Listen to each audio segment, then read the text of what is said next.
ਦੋਸਤੋ ਜਾਲੇ ਲੱਗ ਗਏ ਹਾਂ ਜੀ। ਇਹ ਦੇਖੋ ਜਿੱਥੇ ਦੀਵੇ ਰੱਖੀ ਹੁੰਦੇ ਸਨ ਉੱਥੇ ਹੁਣ ਜਾਲੇ ਲੱਗੇ ਨੇ, ਕਿਉਂਕਿ ਹੁਣ ਦੀਵੇ ਰੱਖਣ ਦਾ ਜ਼ਮਾਨਾ ਕੋਈ ਨਹੀਂ। ਤੇ ਇਹ ਆਲੀਸ਼ਾਨ ਜਿਹੜੀਆਂ ਹਵੇਲੀਆਂ ਨਵਾਂ ਘਰ ਸਨ ਇਹ ਹੁਣ ਖੰਡਰ ਬਣਦੇ ਜਾ ਰਹੇ ਨੇ। ਇਸ ਲਈ ਅਸੀਂ ਕੋਸ਼ਿਸ਼ ਕਰਨੇ ਕਿ ਅੱਜ ਹਾਫਸਾਬਾਦ ਦੀ ਤਾਰੀਖ ਪੁਰਾਣੀਆਂ ਚੀਜ਼ਾਂ ਮਹਿਫੂਜ਼ ਕਰ ਲਈਏ। ਜੀ ਜੀ ਹਾਂਜੀ ਹਾਂਜੀ ਹਾਂਜੀ ਇਹ ਦੀਵਿਆਂ ਵਾਲੇ ਇਹ ਪੁਰਾਣੇ ਜਿਹੜੀ ਹਾਫਸਾਬਾਦ ਦੀ ਇੱਕ ਖਾਸ ਨਿਸ਼ਾਨੀ ਹੁੰਦੀ ਸੀ।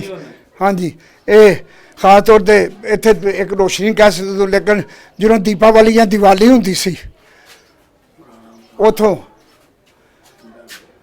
ਦੇਖੋ ਜੀ ਉਹ ਹੁਣ ਜਦੋਂ ਲੋ ਜੀ ਇਹ ਗਲੀ ਜਿਹੜੀ ਨਾ ਦੇਖੋ ਸਾਰੀ ਗਲੀ ਹੁਣ ਕੋਈ ਮਕਾਨ ਵਿੱਚ ਰਹਿ ਉਹ ਅੱਗੇ ਬੰਦ ਹੁੰਦਾ ਸੀ, ਉਹ ਮਕਾਨ ਬੜਾ ਪੁਰਾਣਾ ਸੀ। ਇਹ 36 ਗਲੀ ਤੇ ਇਹ ਹੁਣ ਟੁੱਟ ਫੁੱਟ ਦਾ ਸ਼ਿਕਾਰ ਹੈ। ਇਹ ਸਾਰੇ ਹਿੰਦੂ ਤੇ ਸਿੱਖ ਆਬਾਦੀ ਦੇ ਘਰ ਹੁੰਦੇ ਸਨ, ਵਿੱਚ ਟਾਊਨ ਮੁਸਲਮਾਨਾਂ ਦੇ ਘਰ ਸਨ, ਜਿਹੜੇ ਇਹ ਦਸਤਕਾਰ ਕੌਮਾਂ ਦੇ ਘਰ ਸਨ। ਮਤਲਬ ਨਾਈ ਹੋ ਗਿਆ, ਦੂਸਰੇ ਘਰ ਹੋ ਗਿਆ ਜੋ ਜਿਹੜੇ ਖਿਦਮਤਗਾਰ ਕੌਮਾਂ ਹੁੰਦੀਆਂ ਜੀ ਬਿਲਕੁਲ ਬਿਲਕੁਲ ਕਾ ਸਾਰੀ ਮਲਕੀਅਤ ਹਿੰਦੂਆਂ ਦੀ। ਦੋਸਤੋ ਇਹ ਦੇਖੋ ਤੁਸੀਂ ਦੇਖੋ ਜੀ ਦੋਸਤੋ, ਥੋੜਾ ਅੱਗੇ ਜਾ ਕੇ ਤੁਹਾਨੂੰ ਦਿਖਾ ਲਿਆ। ਦੇਖੋ ਨਾ ਇਹ ਦਰਵਾਜ਼ਾ ਹੁਣ ਤੇ ਬੰਦ ਹੈ, ਲੇਕਿਨ ਇਹ ਉਹੀ ਓਰੀਜਨਲ ਦਰਵਾਜ਼ਾ ਹੈ ਜਿਹੜਾ ਕਿ ਜਨਾਬ ਉਸ ਦੌਰ ਦੇ ਜਿਹੜਾ ਵੀ ਫੈਮਿਲੀ ਦਾ ਘਰ ਸੀ ਉਹਨੇ ਲਾਇਆ। ਠੀਕ ਹੈ, ਵੱਡੀ ਚੁਗਾਠ ਵਾਲਾ ਦਰਵਾਜ਼ਾ, ਯਕੀਨਨ ਇੱਥੇ ਨਾਮ ਵੀ ਲਿਖਿਆ ਹੋਏਗਾ ਜਿਹੜੀ ਤੇ ਫੱਟੀ ਨਜ਼ਰ ਆ ਰਹੀ ਤੁਹਾਨੂੰ, ਲੇਕਿਨ ਹੁਣ ਇਹ ਤੇ ਜਿਹੜਾ ਨਾ ਉਹ ਨਾਂ ਨਜ਼ਰ ਨਹੀਂ ਆ ਰਿਹਾ। ਤੇ ਇਹ ਫਿਕਰ ਨਾ ਛੋਟੀਆਂ ਛੋਟੀਆਂ ਤੰਗ ਗਲੀਆਂ 'ਚ ਇੱਥੋਂ ਦਾ ਮੇਨ ਬਾਜ਼ਾਰ ਹੀ ਨਿਕਲਦਾ। ਠੀਕ ਹੋ ਗਿਆ। ਇਹ ਜ਼ਰਾ ਤੁਹਾਨੂੰ ਦਿਖਾ ਦਾਂ ਦੋਸਤੋ, ਇਹ ਉਹੀ ਮਕਾਨ ਜਿਹੜਾ ਕਾਰਨਰ ਵਾਲਾ, ਠੀਕ ਹੈ ਨਾ। ਇਹ ਦੇਖੋ ਤੁਸੀਂ, ਇਹ ਵੀ ਉਹੀ ਪੁਰਾਣਾ ਦਰਵਾਜ਼ਾ, ਔਰ ਇਹ 36 ਗਲੀ ਉਹੀ ਪੁਰਾਣੀ 36 ਗਲੀ ਹੈ ਜਿਹੜੀ 1947 ਵਾਲੀ ਸੀ। ਠੀਕ ਹੈ ਨਾ। ਤੇ ਇਹ ਇਹਦੇ ਅੰਦਰ ਵੀ ਜਨਾਬ ਘਰ ਨੇ ਕੁਛ ਪੁਰਾਣੇ ਆ, ਦੇਖੋ ਤੁਸੀਂ। ਓਏ ਹੋਏ ਹੋਏ। ਅੱਛਾ ਸ਼ੇਖ ਸਾਹਿਬ, ਅਸੀਂ ਹੁਣ ਇਸ ਵੇਲੇ ਕਿਹੜੀ ਜਗ੍ਹਾ ਤੇ ਖੜੇ ਆ? ਅਸੀਂ ਗਲੀ ਦੀਵਾਨਖਾਨੇ ਵਾਲੀ ਖਲੋਤੇ ਆ ਜਿਹੜੀ ਹੈ। ਠੀਕ ਹੈ। ਆਹ ਦੀਵਾਨਾਂ ਵਾਲੀ ਗਲੀ ਹੈ। ਤੇ ਇੱਥੇ ਕੋਈ ਦੀਵਾਨਖਾਨਾ ਹੁੰਦਾ ਸੀ? ਹਾਂਜੀ ਦੀਵਾਨਖਾਨੇ ਤੁਹਾਨੂੰ ਅੱਗੇ ਲੈ ਕੇ ਚੱਲੇ ਆ। ਅੱਜ ਤੇ ਮਸਜਿਦ ਨੂਰ ਹੈ, ਇਹਦੇ ਨਾਲ ਹੀ ਜਗ੍ਹਾ ਇੱਥੇ ਸਾਰੀ ਦੀਵਾਨਾਂ ਦੀ ਕਦੀ ਜੇਲ੍ਹ ਹੁੰਦੀ ਸੀ, ਹਵਾਲਾਤ ਜਿਹਨੂੰ ਕਿਹਾ ਜਾ ਸਕਦਾ ਹੈ। ਤੇ ਉਹ ਚਲੋ ਉਹਦੇ ਕੋਈ ਬਾਕੀਆਤ ਵੇਖਦੇ ਆ। ਨਾ ਆਨਰੇਰੀ ਮੈਜਿਸਟ੍ਰੇਟ ਹੁੰਦੇ ਸਨ। ਠੀਕ ਹੈ। ਦੀਵਾਨ ਰਿਕਸ਼ਨ ਹਾਂ ਪੁਰਾਣੇ ਅੰਗਰੇਜ਼ ਦਰਜਾ ਅਵਲ ਦੇ ਇਹ ਆਨਰੇਰੀ ਮੈਜਿਸਟ੍ਰੇਟ ਸਨ। ਇਹ ਗਾਲਬਨ 1910-11 ਵਿੱਚ ਇਹ ਦੀਵਾਨ ਰਿਕਸ਼ਨ ਦਰਜਾ ਅਵਲ ਦੇ ਆਨਰੇਰੀ ਮੈਜਿਸਟ੍ਰੇਟ ਹੋਏ। ਆ ਮਸਜਿਦ ਨੂਰ ਆ ਗਈ। ਮਸਜਿਦ ਨੂਰ ਆ ਗਈ। ਠੀਕ ਹੈ। ਇਹ ਸਾਰਾ ਕਪੂਰਾਂ ਦੀ ਦੀਵਾਨਾਂ ਦੀ ਜਗ੍ਹਾ ਸੀ। ਲੇਕਿਨ ਇਹ ਮਸਜਿਦ ਬਾਅਦ ਚ ਬਣੀ ਹੈਗੀ ਨਾ? ਹਾਂਜੀ ਮਸਜਿਦ ਬਾਅਦ ਉਦੋਂ ਕਿਤੇ ਮਸਜਿਦ ਹੈ ਹਿੰਦੂਆਂ ਦੀ? ਹਾਂਜੀ ਪਹਿਲਾਂ ਹਿੰਦੂਆਂ ਦੀ ਇੱਕ ਉਹ ਦੀਵਾਨਾਂ ਦੀ ਇੱਥੇ ਹਵਾਲਾਤ ਜੀ ਹੁੰਦੀ ਸੀ। ਕਿੱਥੇ ਹੁੰਦੀ ਸੀ ਉਹ? ਹਾਂਜੀ ਇਹ ਜਿਹੜੀ ਜਗ੍ਹਾ ਸਾਰੀ ਜਾ ਰਹੀ ਹੈ। ਅੱਛਾ ਇਹ ਜਿਹੜੀ ਜਾ ਰਹੀ ਹੈ। ਹਾਂਜੀ ਇਹ ਪਿੱਛੇ ਹਾਫਸਾਬਾਦ ਦਾ ਕਈ ਡਾਹਾਨਾ ਵੀ ਇੱਥੇ ਰਿਹਾ ਵੇ। ਅੱਛਾ ਅੱਛਾ ਅੱਛਾ ਸਹੀ ਸਹੀ। ਵਾਹ ਜੀ ਵਾਹ। ਇਹ ਜਗ੍ਹਾ ਇੱਕ ਮਿੰਟ ਜਰਾ ਇਧਰੋਂ ਸ਼ੁਰੂ ਕਰਨੇ ਆ। ਅੱਛਾ ਜਿਹੜੀ ਹੈ ਨਾ ਇੱਥੇ ਹਾਫਸਾਬਾਦ ਦਾ ਕਦੇ ਡਾਹਾਨਾ ਵੀ ਰਿਹਾ ਵੇ। ਇਹ ਜਿਹੜੀ ਬਿਲਡਿੰਗ ਹੈ? ਹਾਂਜੀ ਲੋ ਜੀ ਇਹ ਜਿਹੜੀ ਬਿਲਡਿੰਗ ਇੱਥੇ ਕਹਿੰਦੇ ਨੇ ਕਿ ਹਾਫਸਾਬਾਦ ਦਾ ਕਦੀ ਡਾਕਖਾਨਾ ਵੀ ਹੁੰਦਾ ਸੀ, ਕਿਉਂਕਿ ਉਦੋਂ ਤੁਹਾਨੂੰ ਪਤਾ ਨਾ ਕਿ ਅੰਦਰੂਨੀ ਸ਼ਹਿਰ ਦੀ ਸਾਰੀ ਚੀਜ਼ ਹੁੰਦੀ ਹੈ। ਲੇਕਿਨ ਹੁਣ ਤੇ ਇਹ ਜਿਹੜੀ ਹੈ ਨਾ ਇਹ ਦੀਵਾਨ ਕਿਰਪਾ ਰਾਮ ਦਾ ਦੀਵਾਨਖਾਨਾ ਇੱਥੇ ਹੁੰਦਾ ਸੀ। ਇੱਥੇ ਹੁੰਦਾ ਸੀ। ਹਾਂਜੀ ਤੇ ਉਹ ਕਿੰਨੀ ਦੇਰ ਤੱਕ ਰਿਹਾ ਕੋਈ ਇਸ ਪਾਰਟੀਸ਼ਨ ਤੋਂ ਬਾਅਦ? ਇਹ ਪਾਰਟੀਸ਼ਨ ਦੇ ਫੌਰੀ ਬਾਅਦ ਜਿਹੜਾ ਨਾ ਸਾਰਾ ਖਤਮ ਹੋ ਗਿਆ। ਸਿਲਸਿਲਾ ਖਤਮ ਹੋ ਗਿਆ। ਠੀਕ ਹੋ ਗਿਆ। ਠੀਕ ਹੋ ਆ ਗਿਆ। ਜਿਹੜੀ ਜਗ੍ਹਾ ਤੁਸੀਂ ਆ ਰਹੇ ਹੋ ਨਾ ਇਹ ਦੀਵਾਨ ਰਿਕਸ਼ਨ ਦਾ ਦੀਵਾਨ ਰਿਕਸ਼ਨ ਦਾ ਦੀਵਾਨਖਾਨਾ ਸੀ। ਇਹ ਇੱਥੇ ਸੰਗੇ ਮਰਮਰ ਦਾ ਫਰਸ਼ ਹੁੰਦਾ ਸੀ। ਆ ਜਿਹੜਾ ਸ਼ਾਹਰਾਂ ਜ਼ਿਕਰ ਕੀਤਾ ਇਬਰਤ ਦਾ ਮਕਾਮ, ਇੱਥੇ ਆ ਜਿਹੜੀ ਦੀਵਾਨਾਂ ਦੀ ਜਗ੍ਹਾ ਸੀ।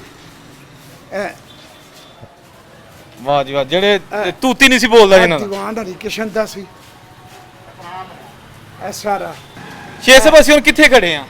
ਅਸੀਂ ਇਸ ਵਕਤ ਦੀਵਾਨ ਹਰੀਕਿਸ਼ਨ ਕਪੂਰ जगीरदार रईस आज़म हाफसाबाद व ऑनरेरी मजिस्ट्रेट दर्जा अव्वल दे दीवान खाने दे बिल्कुल अगे। ते ए दरवाज़ा ओही है? हाँ जी ए दरवाजे का हिस्सा जिहड़ा वे ओही कदीम है। आ जिहड़ियां ने बाकी ए जिहड़ा मौजूदा है इत्थे कई संगे मरमर दा फर्श हुंदा सी। तकसीम तो पहलों दीवान साहब जी इत्थे नशिस्त हुंदी सी, पिछले टाइम बैठे हुंदे सन।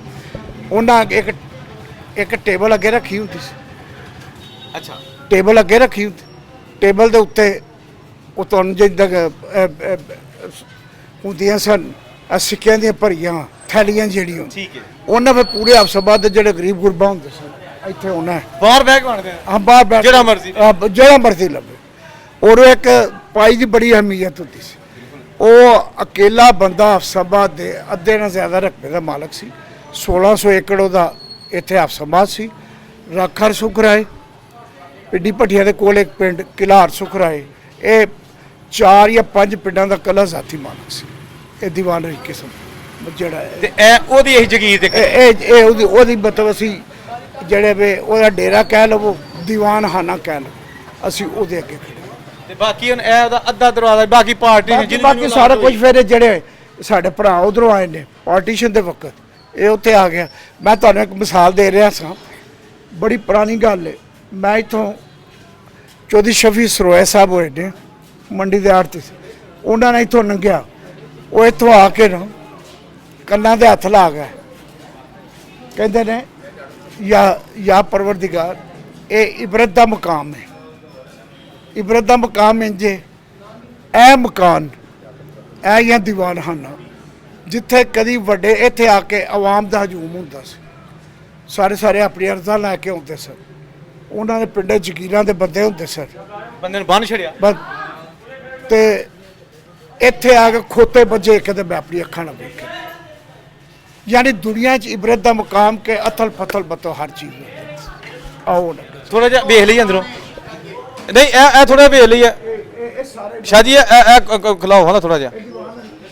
ਉਹ ਜੀ ਆ ਵੇਖਣਾ ਬਸ ਕਿ ਹੋ ਰਿਹਾ ਕੀ ਹੈ, ਅਸੀਂ ਕਿਹੜਾ ਕੋਈ ਦੇਖੋ ਸਰਕਾਰ ਹਾਂ ਜਿੰਦਾਬਾਦ। ਲੋ ਜੀ ਅਸੀਂ ਉਹਨੇ ਤੁਹਾਨੂੰ ਤੁਹਾਡੇ ਜਿਹੜਾ ਨਾਲ ਵੀ ਬੜੇ ਪਿਆਰ ਸੀ ਬੇਟਾ। ਹਾਂ ਅਸੀਂ ਤੇ ਜਨਾਬ ਮੁੰਡਾ ਨਮਾਜ਼ ਪੜਨ ਤੁਰ ਗਿਆ। ਚਲੋ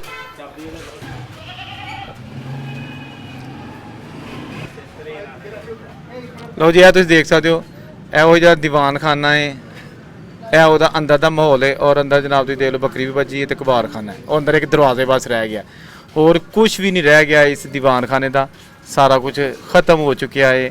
ਜਿੱਥੇ ਕਦੀ ਅਦਾਲਤ ਲੱਗਦੀ ਸੀ, ਜਿੱਥੇ ਕਦੀ ਜਨਾਬ ਲੋਕਾਂ ਨੂੰ ਪੈਸੇ ਵੰਡੇ ਜਾਂਦੇ ਹੁੰਦੇ ਸਨ, ਜਿੱਥੇ ਕਦੀ ਜਨਾਬ ਤੁਸੀਂ ਇਹ ਵੇਖ ਲਓ ਲੋਕੀ ਆਪਣੀ ਅਰਜ਼ੀ ਲੈ ਕੇ ਆਉਂਦੇ ਹੁੰਦੇ ਸਨ, ਅੱਜ ਇਹ ਸਿਰਫ ਅੱਧਾ ਦਰਵਾਜ਼ਾ ਰਹਿ ਗਿਆ ਜੇ ਔਰ ਬਾਕੀ ਚੀਜ਼ਾਂ ਬਣ ਗਈਆਂ ਨਵੀਆਂ। ਤੇ ਇਹ ਜਨਾਬ ਤਾਂ ਇਨਸਾਨ ਦੇ ਜਿਹੜਾ ਨਾ ਅਰੂਜ ਜ਼ਵਾਲ ਦੀ ਕਹਾਣੀ ਕਿ ਇਹ ਦੇਖੋ ਛੋਟਾ ਜਿਹਾ ਦਰਵਾਜ਼ਾ ਰਹਿ ਗਿਆ, ਬਾਕੀ ਇਹ ਸਾਰੀਆਂ ਚੀਜ਼ਾਂ ਨਵੀਆਂ ਬਣ ਗਈਆਂ। ਔਰ ਇੱਥੇ ਗਰੀਬਾਂ ਨੂੰ ਪੈਸੇ ਵੰਡੇ ਜਾਂਦੇ ਹੁੰਦੇ ਸਨ। ਇਹ ਜਿਹੜੇ ਸਨ ਦੀਵਾਨ ਸਾਹਿਬ ਸਨ, ਮੈਜਿਸਟ੍ਰੇਟ ਸਾਹਿਬ ਸਨ, ਬਹੁਤ ਉਸ ਤੋਂ ਅੱਛਾ ਕੰਮ ਸੀ ਕਿ ਲੋਕਾਂ ਨੂੰ ਪੈਸੇ ਵੰਡਣੇ।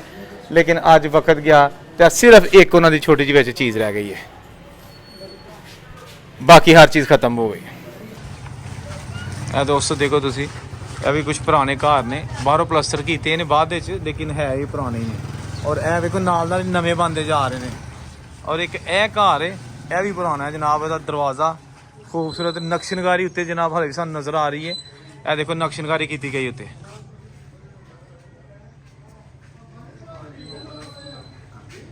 ਯਕੀਨਨ ਇੱਥੇ ਨਾਮ ਹੀ ਲਿਖਿਆ ਹੈਗਾ ਕਿਸੇ ਦੌਰ ਦੇ ਵਿੱਚ। ਤੇ ਇਹ ਹੁਣ ਜਨਾਬ ਘਰ ਮੌਜੂਦ ਹੈ, ਲੇਕਿਨ ਇਹ ਨਹੀਂ ਪਤਾ ਕਿ ਕਿਸ ਫੈਮਿਲੀ ਦਾ ਸੀ। ਆਲੀਸ਼ਾਨ ਕਿਸਮ ਦਾ ਘਰ ਜਿਹੜਾ ਨਾ ਉਹ ਆਪਣੇ ਦੌਰ ਦਾ ਹੋਏਗਾ, ਲੇਕਿਨ ਸਾਦਾ ਸਿੰਪਲ, ਪਲਸਟਰ ਤੋਂ ਬਗੈਰ। ਤੇ ਇਸ ਘਰ ਦੀ ਖਾਸ ਗੱਲ ਹੈ ਕਿ ਜਿਹੜੇ ਇੱਟਾਂ ਦੇ ਨਾਲ ਹੀ ਇਹਦੇ ਤੇ ਡਿਜ਼ਾਈਨਿੰਗ ਕੀਤੀ ਗਈ ਹੈ। ਇਹ ਇੱਟਾਂ ਡਿਜ਼ਾਈਨ ਵਾਲੀਆਂ ਨੇ। ਇਹ ਦੇਖੋ ਇਹ ਭੱਠਿਆਂ ਤੋਂ ਹੀ ਇਸ ਕਿਸਮ ਦੀ ਇੱਟੋਂ ਤੋਂ ਬਣਵਾਈ ਜਾਂਦੀ ਹੁੰਦੀ ਸੀ ਕਿ ਯਾਰ ਅਸੀਂ ਜਿਹੜਾ ਨਾ ਪਿੱਲਰ ਬਣਾਉਣੇ ਨੇ ਤੇ ਉਹਦੀ ਡਿਜ਼ਾਈਨਿੰਗ ਵਾਸਤੇ ਇੱਟ ਵੀ ਦਿਓ। ਦੀ ਦਾਲ ਨਾਲ ਤੇ ਮਿੱਟੀ ਨਾਲ ਇਹ ਬਣਾਈ ਹੁੰਦੀ ਸੀ। ਹਾਂਜੀ ਇਹ ਦੇਖੋ ਨਾ ਗੋਲ ਗਲੀ ਹੈਗੀ। ਹਾਂਜੀ ਇਹ ਸਾਰੀ ਬਿਲਡਿੰਗ ਦੇ ਜਿਹੜਾ ਨਾ ਗੋਲ ਹੈਗਾ ਏ। ਇਹ ਦੇਖੋ ਤੁਸੀਂ, ਕੀ ਬਾਤ ਹੈ। ਅਬ ਆਪਣਾ ਸ਼ੇਖ ਸਾਹਿਬ ਇਹ ਕਿਹੜਾ ਇਲਾਕਾ ਆ ਗਿਆ, ਇਹਨੂੰ ਕੀ ਕਹਿੰਦੇ ਨੇ? ਭੋਰੇ ਵਾਲੀ ਗਲੀ। ਭੋਰੇ ਵਾਲੀ ਗਲੀ, ਦੀਵਾਨਾਂ ਵਾਲੀ ਗਲੀ। ਦੀਵਾਨ ਵਾਲੀ ਗਲੀ ਉਹੀ ਚੱਲਦੀ ਆ ਰਹੀ। ਦੀਵਾਨ ਖਾਨਾ ਨਾਲ ਆ ਗਿਆ ਨਾ। ਦੀਵਾਨ ਖਾਨਾ ਆ ਗਿਆ। ਹਾਂਜੀ ਲਓ ਜੀ ਦੀਵਾਨ ਵਾਲੀ ਗਲੀ ਤੇ ਅਸੀਂ ਆ ਗਏ ਦੀਵਾਨ ਖਾਨੇ। ਮਸਜਿਦ ਨੂਰ ਆ ਗਈ। ਮਸਜਿਦ ਨੂਰ, ਠੀਕ ਹੈ। ਅੱਛਾ।